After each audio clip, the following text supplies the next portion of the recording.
All right, so Joe Biden paid a visit to Mayfield, Kentucky, one of the cities that suffered the worst damage from those deadly tornadoes. I'm actually glad he went. I am.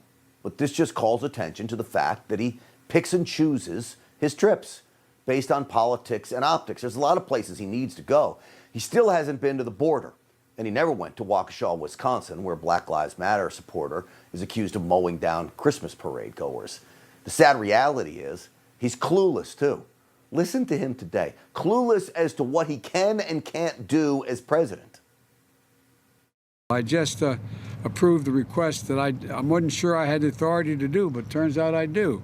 The government's going to cover 100% of the cost. 100% of the cost for the first 30 days for all the emergency work, from clearing everything to every single cost the federal government's going to take care of. And it includes debris removal, cost of overtime and law enforcement, emergency service personnel, and shelter. Look, that's a lot of stuff for the federal government to pick up. Now, I want these people to have help. I certainly do. But the Fed's picking up 100% of the costs? Come on. FEMA needs to play a role in this. But my tax dollars, your tax dollars, don't need to pick up all the cost. We can continue here. So doesn't the state prepare for the cities and towns and counties too? Should they be preparing for this? All of them should be kicking in, not laying the entire cost on the federal government that is already broke. I'm sure these cities and towns prepare for some of this, right? Here's another crisis. I want you to take a look at this video. A boat, it backs up to a beach in Jupiter, Florida. We got to go to the next video here. There you go. And it unloads what Border Patrol calls a boatload of illegal aliens. This is apparently happening more and more along the Florida coastline. It is all part of Joe Biden's self-made illegal immigration crisis. We are told Border Patrol managed to capture 23 of the nearly 50 illegals seen running off the beach. Agents also seized that boat that actually ended up running aground. Well, Governor Ron DeSantis is trying to fight back with new legislation designed to fight illegal immigration in his state. One is incentivizing people to be coming to the state illegally. And we also, in yesterday's budget, I put in $8 million for us to be able to transport people illegally out of the state of Florida. Now, we had mentioned, I said, it's somewhat tongue-in-cheek, but it is true. If you sent to Delaware or Martha's Vineyard or some of these places, that border would be secure the next day. I would like to just offer up that the Martha's Vineyard idea was mine 7-8 months ago, and I had offers of tens of thousands of dollars for the buses that I offered to pay for to ship illegals from Texas, where we broadcast from, up to Martha's Vineyard. That was a joke as well, but people really were willing to donate to that cause. It was unbelievable. So we didn't take the donations, of course. But part of his legislation, talk about Ron DeSantis, also includes barring government from entering into any contracts with private organizations that are transporting illegals into his state. It also would take away eligibility for illegals to receive discretionary government benefits, including Medicaid. All that stuff sounds like common sense.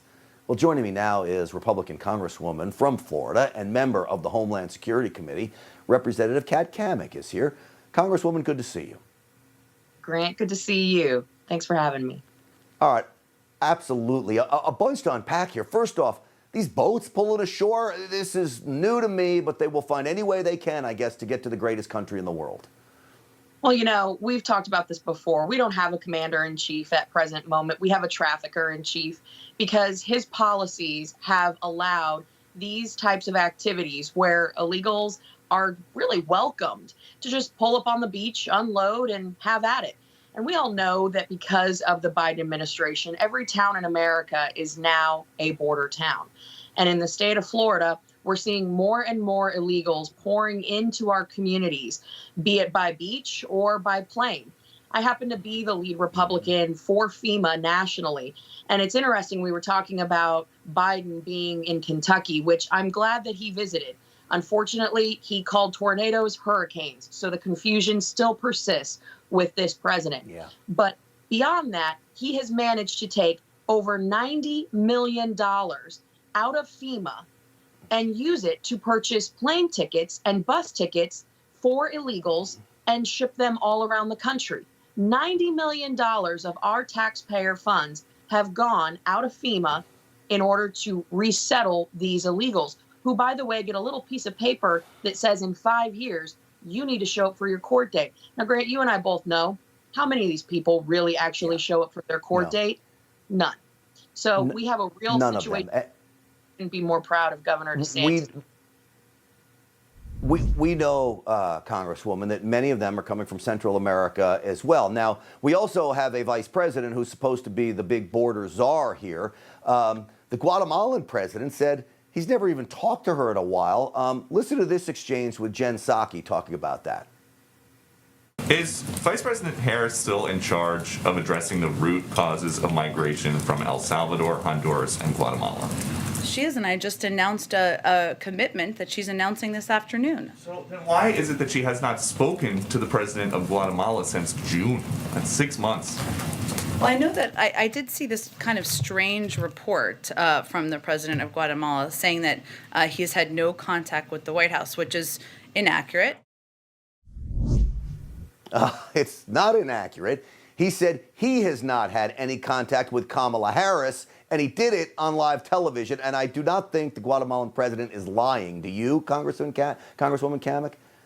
No, I don't believe that he is, because the MO of this administration is to deflect and lie and, quite frankly, pretend like they are in an alternate reality. Listen, we know that there is mass confusion within this administration.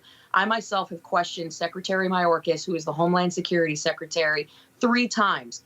And 3 times he has told me that the vice president is, in fact, not in charge of the border situation, that she is not the border czar, and that he himself oversees the situation at the southwest border and is dealing with the root causes of immigration. They can't even get their own story straight.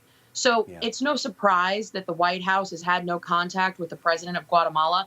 It's also no surprise that they are so quick to throw them under the bus, because they just have to continue to cover up and lie and deflect. Because if they were to admit the truth, it would fly in the face of their entire political narrative, which is that they have an open border policy and they want to turn red states blue by granting mass amnesty in their Build Back Broke agenda. We all know this. And that's what they want to do. Look, I understand that there's not a lot Republicans can do to push through policy in Washington right now without control, but I do thank you for this, and that is informing the public about things that are going on, just how confused this administration is, and every move they make, calling them out on it. And you've been doing a great job at that. Kat Cammack, thank you so much. Merry Christmas to you as well. Merry Christmas, and Merry Christmas to all of our viewers. Thank you so much. I know they appreciate it and send it right back at you.